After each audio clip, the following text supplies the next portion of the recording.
Yep, I'm your voice. Check. Wizziel. Let me tell you something good. Find your type. What do I mean by find your type? Basically, when I say find your type, I mean getting the things you want in your life while continuing to remain your 100% authentic self in the process.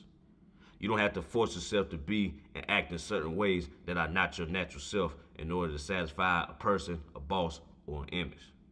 It's almost rare nowadays to find someone who is completely authentic in all areas of life.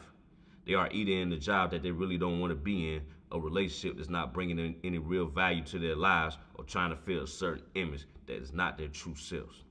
We've been conditioned to hide our true selves, our passions, and the types of relationships that we want to be in because it doesn't fit into society's expectations.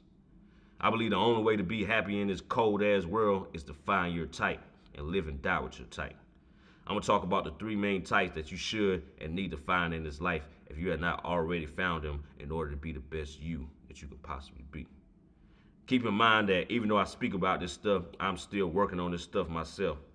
From my experience, these three areas you are guaranteed to deal with as a grown man, and they are important for you to find out. Also understand that your types will change due to the experiences and outlooks that you experience as you get older. I know my types now are not my types 10 years ago. So with that being said, here are the three types of areas of concern. Number one, what's your type of relationship? I'm speaking only in terms of romantic relationships. I was one of the few people who actually grew up with both parents who are still together. Now, it wasn't perfect and it had some dysfunction in it, but I realized the real reason why I worked for them was because they both knew their role in the relationship and stuck with it no matter what. Now, my mother was considered the enforcer and my father was the nice guy. They both do that and they kept it like that. So me growing up this way, this was my natural way of going into the very few long-term relationships that I did have. I looked for women who could play a role and let me play my role and stick to it. The reality is to have a successful relationship, there must be a leader and a follower. You can't have two four-star generals in command. Someone's gonna have to get demoted. Even though I'm grown now and I have my own set of beliefs different from my parents, I still believe in this traditional way of a relationship because it worked for them as well as other people who stay together long term. So ideally, if I'm gonna look for a long-term relationship, a woman raised by a single mother is probably not gonna be in my best interest because she has not had those traditional values instilled in her growing up. So her natural instinct would be to take over and do a man's role. And I ain't having that shit. There are a few exceptions, but this is what I noticed. Now, I had plenty of initial attractions with women raised by single mothers, but long term for me is a bad idea. I would have to look for women who grew up with both parents and understand that there's a role that needs to be played. And these were the women who I usually shared a natural chemistry with throughout my life. They allowed me to have a relationship with them while remaining my 100% authentic self. These women come from the same world that I do. Now, I have friends that were raised by single mothers and they connected better with women who were also raised by single mothers because they come from that same world and understand each other on a deeper level. One thing I observe, and correct me if I'm wrong, your upbringing will have the strongest impact on the type of romantic relationships that you get into, at least initially, until you grow mature and decide what you want for yourself and the types of relationships that make you authentic. So to wrap this up, my type of romantic relationships is with a woman who can play her natural role while I play mine and stick to it. So I encourage you to find your type of authentic relationships. All right, number two, what is your type of lifestyle? And lifestyle, I'm referring to your habits, your eating habits, your financial habits, and your personal habits. I'm gonna start off with eating habits. I'm almost 30, so now I have to look at my body as a car. It's not brand new anymore. So I can't get away with going faster with speed bumps, going well over 3,000 miles without changing the oil, or putting air in the tires without them going flat. In translation, I don't have the capability of eating what I want all the time, not exercising, and not taking care of my personal health. When you get older, you must perform a different or even stronger type of maintenance for your body to function at its peak.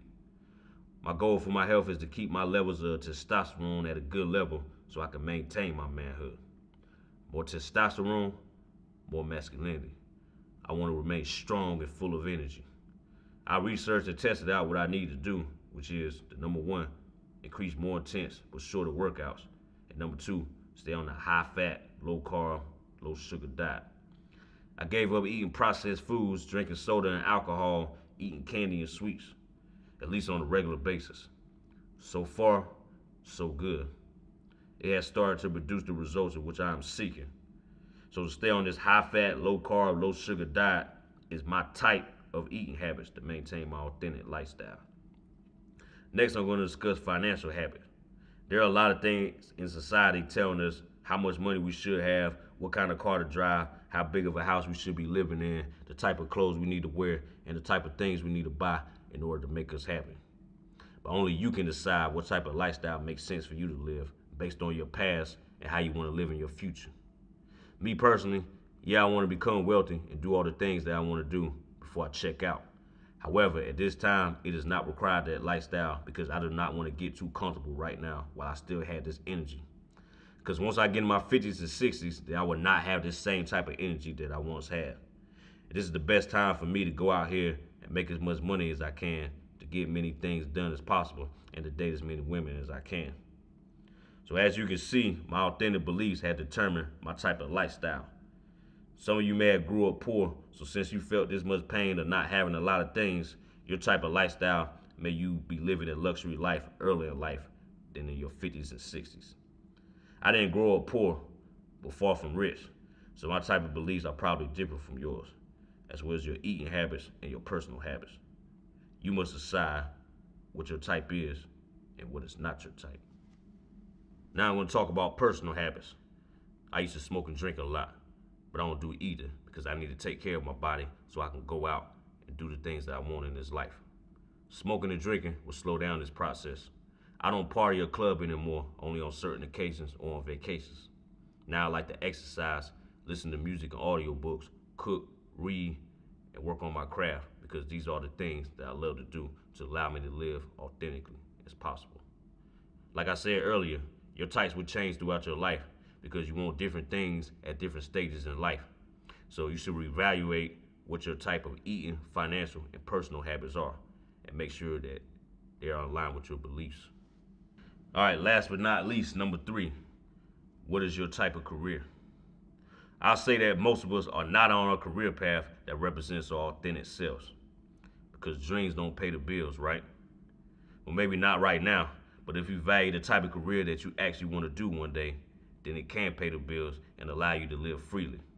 So you may not be in a position to quit your job right now, but you are in a position to where you can start figuring out what you actually want to do. I'm in this boat right now as well. I'm in the security career field right now, but I have goals which I'm already working on to use my voice in creative ways to make a living. I wake up every day with a purpose because I found something that I truly love to do and have always loved since I was a kid and been naturally good at. So one day, hopefully soon, I will be planning my escape out of security in the wonderful world of voice as a full-time passion. So think about what type of career that you want to be in that will allow you to remain your own authentic self. It's not going to happen overnight, and the process is not designed that way. But if you get started now, then it will bring you one day closer to success. Find your type of career or business and find a way to get on that path. Thanks to the expansion of the internet, there's so many things you can do right now with that gift. The playing field is open and willing to give it to anybody wanting to get in this game. So in conclusion, I went over finding your 3 types, allowing you to be yourself and love life. Remember, we are all original, so don't allow others to decide your type. That's only for you to decide.